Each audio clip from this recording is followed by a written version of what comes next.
والا دو خبریں ہیں. ایک خبر تو یہ ہے ہماری ایجنسیوں کی اطلاع یہ ہے، پوری ذمہ داری سے میں کہہ رہا ہوں کہ بھارت پاکستان پر حملہ کرنے کا منصوبہ بنا رہا ہے. خدا نہ خواستہ آزاد کشمیر پہ منصوبہ بنا رہا ہے. باقی تو اللہ کے ہاتھ میں ہے. باقی وہ 20 سال سے یہی سوچ رہے ہیں تو کیا کر لیا انہوں نے. وہ تو اللہ تعالیٰ نے ہمیشہ پاکستان کی حفاظت کی. جب آپ چوکس ہوں تو پھر بلوچستان میں انہوں نے کیا قبائلی پٹی میں، افغانستان میں ہر جگہ انہیں خاک ہی چاٹنا پڑی نا جی. لیکن مسئلہ جو ہے نا جی وہ ہے اس میں بہت خطرناک حالات ہیں. بڑی دانش مندی سے حکومت پاکستان نے اور جو بھی حماقتیں کی وہ بڑی دانش مندی سے جنگ کو ٹالا ہے. صرف اس میں ایک غلطی کی ہے، وہ وزیر اعظم کو نہیں کہنا چاہیے تھا کہ جنگ نہیں ہونی چاہیے، جنگ نہیں ہونی چاہیے، جنگ نہیں، یہ نہیں کہنا چاہیے. جنگ نہیں ہونی چاہیے اس کے لیے پوری کوشش کرنی چاہیے. مگر جب آپ یہ کہتے ہیں جنگ نہیں ہونی چاہیے تو اس کو کمزوری سمجھا جاتا ہے. ٹھیک ہے، جبکہ دشمن جو ہے مودی جیسے شخص ہو، حریف جو ہے وہ مودی جیسے شخص ہو، اور ملک جب آپ انڈیا جیسے ملک کے پڑوسی ہوں، مدتوں سے ان کی خواہش ہے یہ صورتحال ہے. آپ نے کہا کہ خدا نہ خواستہ بھارت یہ سوچے بیٹھا ہے کہ پاکستان کے اوپر حملہ ہو، تو ایجنسیز نے کیا بتایا کہ کیا معاملات ہیں جن کی وجہ سے اس چیز کے اوپر شبہ ہے، یا واقعی کہا جا سکتا ہے کہ ایسا ہو رہا ہے؟ نہیں، وہ تو ہمیشہ سے انڈین اسٹیبلشمنٹ پاکستان کا خاتمہ چاہتی تھی. گاندھی جی نے کہا تھا وزیرستان کی سرحد پہ کھڑے ہو کے کہ ہندوستان بامیان تک ہے. ٹھیک ہے. نہرو نے کہا تھا کہ جس طرح سورج کی اولین کرنیں شبنم کے قطروں کو تحلیل کر دیتی ہیں پاکستان ختم ہو جائے گا. انہوں نے کوشش بھی کی کشمیر پہ تو. ابھی وہ کہتے نہیں ہیں گلگت بلتستان پہ، اجیت دوول نے کہا نہیں تھا بلوچستان کو الگ کریں گے. جی بالکل کہا تھا. ابھی وجہ کیا پاکستان کا وجود انہیں گوارا ہی نہیں ہے، سوائے ہمارے سب احمق لبرلز کے. سب کے سب تو نہیں، مطلب اس میں سے جو لبرل جنہیں بعض لوگ لبرل فاشسٹ کہتے ہیں، خونی لبرل جنہیں عمران خان کہتا ہے، جو پہلے سوشلسٹ ہوتے تھے، اسلامی سوشلسٹ ہوتے تھے، سیکولر ہوتے تھے، پھر سوشلسٹ، اس سے پہلے کمیونسٹ ہوتے تھے. یہ عجیب و غریب ایک مخلوق ہے جو اپنے ملک اور اپنے دین سے بیدار ہے. باقی ہر چیز ان قابل قبول. ان کے سوا ہم سب جانتے ہیں. اچھا، پاکستان جو ہے وہ کیا اس سے پہلے دن سے اپنی بقا کی جنگ لڑ رہا ہے. اور پاکستان 71 میں تو بہت بلنڈر ہم نے کیے، لیکن یہ نہیں تھا کہ ان کا کوئی تعلق نہیں تھا. جو بھی تھے ہمارے داخلی معاملات تھے نا. وہاں کشمیر میں جو صورتحال ہے اس سے بدتر نہیں ہے. مشرقی پاکستان کے لوگ الگ تو نہیں ہونا چاہتے تھے. مشرقی پاکستان کے لوگوں کا تو یہ تھا کہ ہمارا آدمی ہے، اس کو اقتدار دو جو اس کا حق تھا. وہ جھگڑے ہوتے کہ دوسری طرف بحث چلی جائے گی. تو وہ تو دیکھو اسکول خالی کرا لیے گئے ہیں. اعلان کر دیا گیا 2 مہینے کی ایل پی جی کے سلنڈر جمع کر لیں. یہ کہاں پہ؟ جموں میں، مقبوضہ کشمیر میں. اگرچہ مونسون میں عام طور پہ جنگیں نہیں ہوتی کیونکہ ٹینک اور بختر بند گاڑیاں موو نہیں کر سکتی، صحیح، لیکن وہ غالباً ایک سرپرائز دینا چاہتے. یہ ہے ایجنسیوں کی اطلاعات. اور جو ہمارے سورسز ہیں مقبوضہ کشمیر میں بھی کوئی کسی نہ کسی طرح بعض اوقات رابطہ ہو جاتا ہے، وہ انہوں نے اس کی تصدیق کی ہے. یعنی یہ تو کھلی ہوئی بات ہے نا، اس کے لیے خفیہ ایجنسی سے پوچھنے کی کیا ضرورت ہے کہ سکول خالی کرائے جا رہے ہیں، ایل پی جی کے سلنڈر کہا جا رہا ہے. کس لیے؟ عام طور پہ تو نہیں ہوتا، لیکن ممکن ہے وہ جنگ کے لیے تو سپٹمبر ہے نا، وہ ستمبر میں ہی جنگ ہوئی تھی. وہاں جو ہے تقریباً ستمبر میں ہی مشرقی پاکستان میں ہوئی تھی. اب ہوا کیا ہے؟ ہوا یہ ہے کہ اب پاکستان کے پاس ایک ایٹمی پروگرام ہے، پاکستان کے پاس میزائل ہیں، پاکستان کے پاس وار ہارڈنڈ آرمی ہے. اور یہ وہ آرمی ہے جس کا دل دکھا ہوا ہے، جو حساب برابر کرنا چاہتی ہے. یہ وہ آرمی نہیں ہے ادھر پتہ ہے چھٹیوں کی 2-4 نہیں. انڈین آرمی میں 2-4 نہیں، 200-400 بھی نہیں، ہزاروں درخواستیں چھٹیوں کی آ گئی ہیں. صحیح کرنا تو وہ چاہتے ہیں. اور ان کی اسیسمنٹ میں چونکہ ان کے پاس طیارے بہت زیادہ ہیں، ٹینک بہت زیادہ ہیں، ان کی بحریہ نسبتاً بہت بڑی، ان کی اسیسمنٹ ایک تو یہ پہلو ہے. اسیسمنٹ یہ ہے کہ پاکستان کو ہم کچھ علاقہ چھین سکتے ہیں مقبوضہ کشمیر میں. ٹھیک ہے ایک.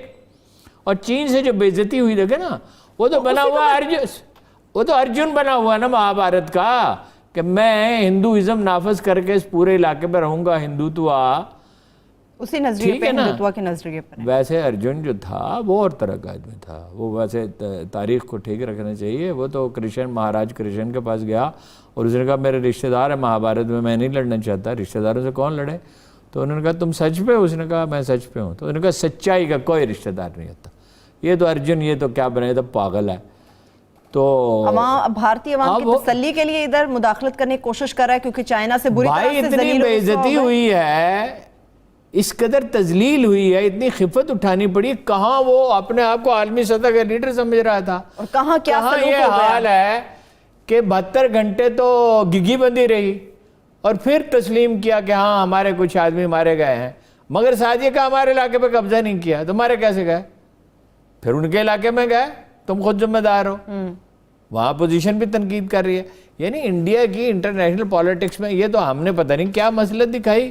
ایک تو ہم کشمیر پہ مہم نہیں چلا رہے، یہ میری سمجھ سے باہر ہے کیوں نہیں چلا رہے. ذاتی مسائل سے اور یہ نکلیں پتہ گے نہیں تو کشمیر کا کیس لڑیں گے. نہیں ذاتی مسائل کون سے؟ کھانے کو روٹی نہیں مل رہی.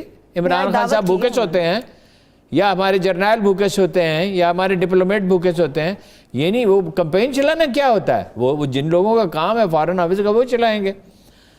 لیکن ہم نے جنگ کو ٹالا ہے اور یہی اچھی حکمت عملی ہے. مگر ویکنس کا تاثر نہیں دینا چاہیے.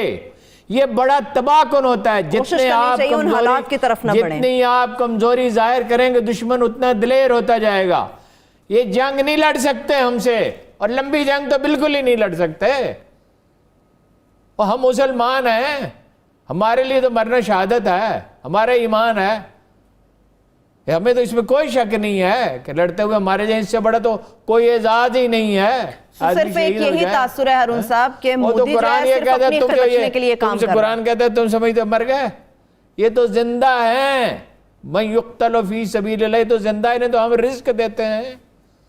تو وہ لڑیں گے کیا فائنلی؟ وہ تو جو بھی لوگ سیریس انالیسس کرتے ہیں، مثلا institute of strategic studies London یہ کہتا ہے کہ جیسے ہی پاکستان پر حملہ ہوگا پاکستانی قوم متحد ہو جائے گی. دیکھیے نا، وہ تک اپنا تحریک نہیں چل رہی وائرس کی وجہ سے. اگر اللہ نہ کرے حملہ ہو جائے، جنگ کو ایسی چیز تو نہیں ہے کہ جس کی دعوت دی جائے، لیکن جنگ سے ڈرنا بھی نہیں چاہیے. اگر دشمن میں اگر مقدر میں جنگ لکھی ہوئی ہے تو پھر جنگ لڑیں گے.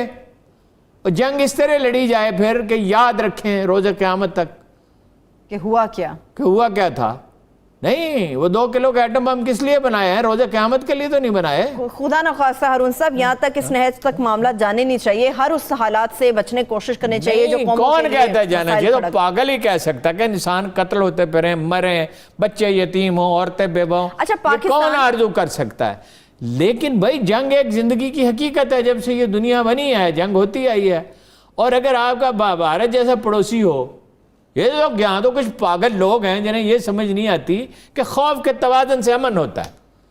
2 آدمی ہیں، دونوں کو یہ احساس ہوتا ہے کہ میں اس کو نقصان پہنچاؤں گا مجھے بھی پہنچے گا. دوسرے کو پاکستان بہتر تعلقات چاہتے ہیں، اس لیے کرتارپور راہداری کی بھی آفر انہیں دی گئی تھی کہ کل سے یعنی 29 جون سے اوپن کریں گے اس کو. انہوں نے مسترد کر دیا. ہارون صاحب انہوں نے کس لیے مسترد کیا؟ انہوں نے اس لیے مسترد کیا حالانکہ سکھ اس سے ناخوش ہوں گے. بھائی ان کے لیے ایک مقدس ترین مقام ہے، جیسے ہر مذہب میں مقدس ترین مقامات ہوتے ہیں. بالکل ان کے لیے کہا جاتا ہے حج وہ ہوتا تو ہے. اتنے شاد تھے کہ جس کی کوئی حد نہیں، وہ تو اچھلتے پھر رہے تھے. وہ ان کی ناراضگی منہ لے کر آئے. سکھ بھی ہیں انڈین آرمی میں اور بڑے اہم ہیں. گورکھا اہم ہے، گورکھا اچھے لڑاکا ہیں، سکھ اچھے لڑاکا ہیں. اچھا، ان کی ناراضگی لے کر اس لیے کہ وہ ہندو میجورٹی کو خوش رکھنا ہے کہ پاکستان سے کسی کی طرح کا تعلق نہیں رکھنا. کرکٹ بھی نہیں کھیلنی، پاکستان کو دبا کے رکھنا ہے. افغانستان میں کر لیتے نا مرضی. انڈیا، امریکہ نہیں کر سکا، روس نہیں کر سکا. امریکہ دونوں دفعہ وہاں وہ ہوا جو پاکستان نے تجویز کیا. ہم جانتے ہیں افغانستان کو، 1000 برس سے جانتے ہیں ان کو. دیکھو ہمارے تو خون میں ہے.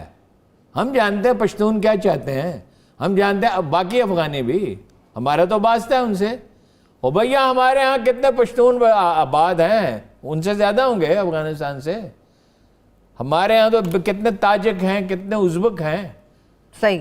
ان کے یہ اس قسم کی سچویشن کے اگینسٹ تو ہارون صاحب بالکل یکجا ہونا پڑتا ہے. اس میں ہماری سیاسی قیادت بھی ہوتی ہے, ہماری فوجی قیادت بھی ہوتی ہے, ہماری عوام بھی ہوتی ہے, مگر سیاست پہ دباؤ واقعی نظر آ رہا ہے. دباؤ آئے گا کہ عمران خان ان کو بلانے پہ مجبور ہوں گے اور وہ جانے پہ مجبور ہوں گے اور انڈیا کے خلاف کھڑا ہونا پڑے گا, حتیٰ کہ اسفند یار ولی کو بھی اور اچکزئی کو بھی. وہ تو کوئی چارہ ہی نہیں رہے گا. دیکھیے انہوں نے, آپ کہتے ہیں کہ وہ انڈیا کیوں حملہ کرنا چاہتا ہے, انڈیا الطاف حسین کو اسلحہ اور پیسہ کیوں دے رہا تھا؟ پاکستان کے خلاف دے رہا تھا. ایران کی سرزمین استعمال کی جہاں تک ہو سکا. وہ تو ایرانیوں کو بڑی تاخیر سے احساس ہوا, کبھی قونصل خانے ان کے استعمال ہو رہے ہیں. ٹھیک ہے, یعنی انہوں نے ہر پڑوسی ملک میں ہمارے خلاف سازش کی, غلط فہمیاں پھیلائیں اور اندر سے لوگوں کو استعمال بھی کیا جاتا رہا. تو بات یہ ہے کہ بجٹ منظور کرنا تو ایک مجبوری ہے. یعنی آپ کی خبر ڈیفنس بجٹ کا حصہ ہے, یہ یاد رکھیے. اسی بنیاد پہ آپ کہہ رہے ہیں بجٹ منظور ہو جائے گا, پاس ہو جائے گا؟ نہیں, عدم استحکام آ جائے گا نا. ان حالات میں انڈیا حملے کی تیاری کر رہا ہے, یہ کوئی ہوائی نہیں ہے, یہ کوئی خدشہ یا اندیشہ نہیں ہے. اگرچہ فیصلہ بھی نہیں کیا انڈیا نے, ارادہ ہے اور تیاری ہے. ارادہ ہے اور تیاری ہے. چھپ کر وار کر سکتا ہے ہارون صاحب. ٹھیک ہے, نہیں چھپ کے, یہی سڈن کئی دفعہ انہوں نے پلان کیا, لیکن اب یہاں کوئی جاولک نہیں ہے جو دلی کے ہوائی اڈے پر اترے اور وزیر اعظم کو بتائے کہ بموں سے اڑا دوں گا. ٹھیک ہے نا. یہ تو سارے گالیاں دینے کے لیے جب سے حضرت آدم سے لے کے آج تک کہتے ہیں جتنی خرابیوں ضیاء کی وجہ سے ہوئی ہیں, لیکن یہ وہ لوگ تھے. ایک چیز اچھی ہے, جنگوں سے سبق سیکھا نا پاکستان نے, اور کیپیسٹی بہت ڈیولپ کی ہے, اور ہتھیار بھی بنائے ہیں. وہ ہتھیار جو ملک بناتے ہیں اور بتاتے نہیں, اعلان نہیں کرتے. پاکستان نے بعض ایسے ہتھیار بنائے ہیں جو حیران کن ہیں. وہ تو انڈیا جب آئے گا انشاءاللہ تو یاد رکھے گا. خدا کرے ایسی نوبت ہی نہ آئے ہارون صاحب, خدا کرے. نہیں, جنگ کون چاہتا ہے؟ وہ تو حضرت عمر نے کہا تھا, میں چاہتا ہوں کہ عرب اور ایران کے درمیان آگ کی ایک دیوار حائل ہو جائے. جنگ کوئی کھیل تماشا ہے؟ یہ کوئی فلموں میں دلچسپ لگتی ہے جنگ تو. مودی شاید فلموں سے ہی لیکن متاثر. انسان کی جو تقدیر میں لکھی گئی جنگ ہے, اس کا کیا کیا جائے؟ اگر لکھی گئی ہے تو پھر لڑنی پڑتی ہے نا. پھر آپ یہ تو نہیں کر سکتے کہ غلام بن کے رہ جائیں, سکم اور بھوٹان تو نہیں بن سکتے. اور ہمیں تو وہ مطلب شودروں کے ساتھ وہ کیا برا سلوک کرتے ہیں جو وہ ہمارے ساتھ کریں گے اگر ان کا بس چلا. تو زندگی سے تو موت بہتر ہے. ہارون صاحب, آپ نے اپنی گفتگو میں رزاق داؤد صاحب کی بات کی تھی کہ وہ سی پیک نہیں چاہتے تھے. عمران خان صاحب کے جو دائیں بائیں لوگ ہیں نا, ذرا ان کی طرف اب بڑھتے ہیں جو حالات کی خرابی کی وجہ ہیں. برطانوی اخبار نے ایک بڑا خوفناک دعویٰ کیا ہے ہارون صاحب سی پیک سے ریلیٹڈ. وہ کہتا ہے کہ پاکستان سی پیک منصوبوں کی شرائط پر چائنا سے ایک بار پھر سے مذاکرات چاہتا ہے, کیونکہ اس میں بہت زیادہ دیکھا جا رہا ہے کہ مال بنایا جا رہا ہے, ادائیگیاں غیر ضروری ہو رہی ہیں, اربوں کا نقصان ہو رہا ہے. اس کے دو پہلو. ایک تو چینی کمپنیاں جو ہیں, چونکہ یہ نئے بزنس مین ہیں, سوشلزم تھا, اور یہ سڈنلی یہاں دیکھتے ہی دیکھتے کمپنیاں بنی. یہ بہت غیر ذمہ دار کمپنیاں ہیں, بہت لالچی ہیں, اور باوجود اس کے کہ پھانسیوں تک کی سزائیں دی جاتی ہیں, یہ گڑبڑ سے باز نہیں آتے. لیکن یہ کچھ اور کہنا چاہتے ہیں. امریکہ کیا کہہ رہا ہے؟ سی پیک کو چھوڑو. یورپ کہہ رہا ہے سی پیک کو چھوڑو, ہمارے کیمپ میں آؤ. تمہارے کیمپ میں کیسے آئیں؟ تمہارے کیمپ میں آنے کا مطلب ہے کہ انڈیا کی بالادستی قبول کریں, شودر بن کے زندہ رہیں. ہم انسان, ہم مسلمان ہیں, زندہ رہنا چاہتے ہیں, آزاد. ٹھیک ہے کہ ہم نے اپنے اخلاقی اصولوں کو ترک کر دیا اور ہم تعلیم میں پیچھے رہ گئے اور ہم نے بہت صدیوں تک غلطیاں کی ہیں, لیکن وہ کیا کہا تھا اقبال میں, کیوں کر خس و خاشاک سے دب جائے مسلمان, باقی ہے بھی رنگ میرے خون جگر میں. وہ تو جنگ ہوئی, میں کوئی جذباتی ہو کے نہیں کہہ رہا, جنگ ہوئی تو یاد رکھے گا انڈیا, اور امریکہ اور یورپ کو بھی سمجھ آ جائے گی یہ تماشا نہیں ہے, یہ 22 کروڑ انسانوں کے مستقبل کا اور ان کے آنے والی نسلوں کا سوال ہے. بالکل, یہ سی پیک کی بنیادوں پر ہم اپنے آپ کو بڑا مضبوط سمجھ رہے ہیں. وہ کہہ رہے ہیں کہ سی پیک کو چھوڑیں, ہم آپ کو آفر دیں گے. میں یہ کہتا ہوں سیریسلی, پوری سنجیدگی کے ساتھ, اچھی طرح غور و فکر کرنے کے ساتھ, کہ بتدریج 10 سال پہلے میں نے لکھا تھا پاکستانی فوج امریکہ سے تنگ آ چکی ہے, پاکستانی عوام تنگ آ چکے ہیں. وقت آئے گا، تاریخ کا اتنا، حالات کا اتنا دباؤ ہوگا کہ ہمیں امریکہ کو چھوڑنا پڑے گا۔ سی پیک کا اس وقت نام و نشان نہیں تھا، لیکن ہم جب مل جاتے تھے نا، لوگوں سے ملتے تھے، تو اندازہ فوجی ہوتا بھی تھا ہمارے پاس پڑوس میں ہی رہتے ہیں، ایک انڈیویجول سے تو آپ مل ہی سکتے ہیں۔ ہمیں چین کے ساتھ جانا ہوگا، سوچ سمجھ کے یہ رسک لینا ہوگا۔ اب ایک اور بھی دعویٰ ہے جو اپنے اس میں وہ خطرناک یہ طریقے نہیں سے ہے کر کہ رہے ہیں ہم ہارون امریکہ صاحب، کو دشمنی کی دعوت دیں، یورپ کو دشمنی کی دعوت دیں، کسی اور کو دشمنی مگر یہ چائنا کا نہیں۔ ساتھ نہیں چھوڑ سکتے ہم، نہیں، ہم سی پیک نہیں ڈیپینڈ چھوڑ کر سکتے ہیں یا ترکوں پہ یا چین پہ، ٹھیک ہے؟ ٹھیک ہے۔ باقی ہم یہ کر سکتے ہیں کہ ہم انڈیا کے ساتھ دنیا آئے اور بیٹھ کے بات کرے، نہ وہ کوئی شرارت کریں نہ ہم کوئی شرارت کریں۔ اپنی شرارت سے باز نہیں آئے گا۔ ہمیں تو اب وہ یہ کر سکتے، فالس فلیگ آپریشن کر سکتے ہیں، ایک جیلی وہاں ہنگامہ خان کر صاحب کے اس کا بتا چکے ہیں، مقبوضہ ایسا ہو سکتا کشمیر ہے۔ میں انڈیا میں کر کے ہم پہ ڈال کے حملہ کر سکتے ہیں۔ ٹھیک ہے ہارون صاحب، برطانوی اس اخبار میں پی ٹی آئی کے لوگ ہوش کے ناخن لیں، وزیر اعظم صاحب بھی اور اپوزیشن بھی یہ سمجھ لے، اور امریکہ کے لیے استعمال نہ ہو۔ کتنی دیر ہم اپنی زبان بند رکھیں گے؟ اپنے ذاتی مفادات سے ہمیں نکلنا میں ہوگا۔ بتاؤں گا کس کس سیاستدان کا امریکہ سے تعلق ہے۔ ٹھیک ہے، ہمیں اپنے ذاتی مفادات سے نکلنا ہوگا۔ پی ہارون ٹی آئی میں بھی ہیں، پی ٹی آئی میں امریکہ کی زبردست لابی ہے، انتہائی غیر ذمہ دار لوگ ہیں۔ ایک لڑکے کو وہاں سے امریکہ سے لایا گیا جو یہ کہتا تھا Pakistan is a failed state. Is it a failed state? یہ ایٹمی طاقت ہے، ٹھیک ہے، مشکل وقت قوموں پہ آتا ہے، it is not a failed state. ٹھیک، اس کا تاریخ میں ایک زبردست کردار ہے آنے والے تاریخ میں ہارون صاحب خود کو کھڑا کرنے کے لیے بڑے بولڈ قسم کے فیصلے بھی کرنے پڑتے ہیں۔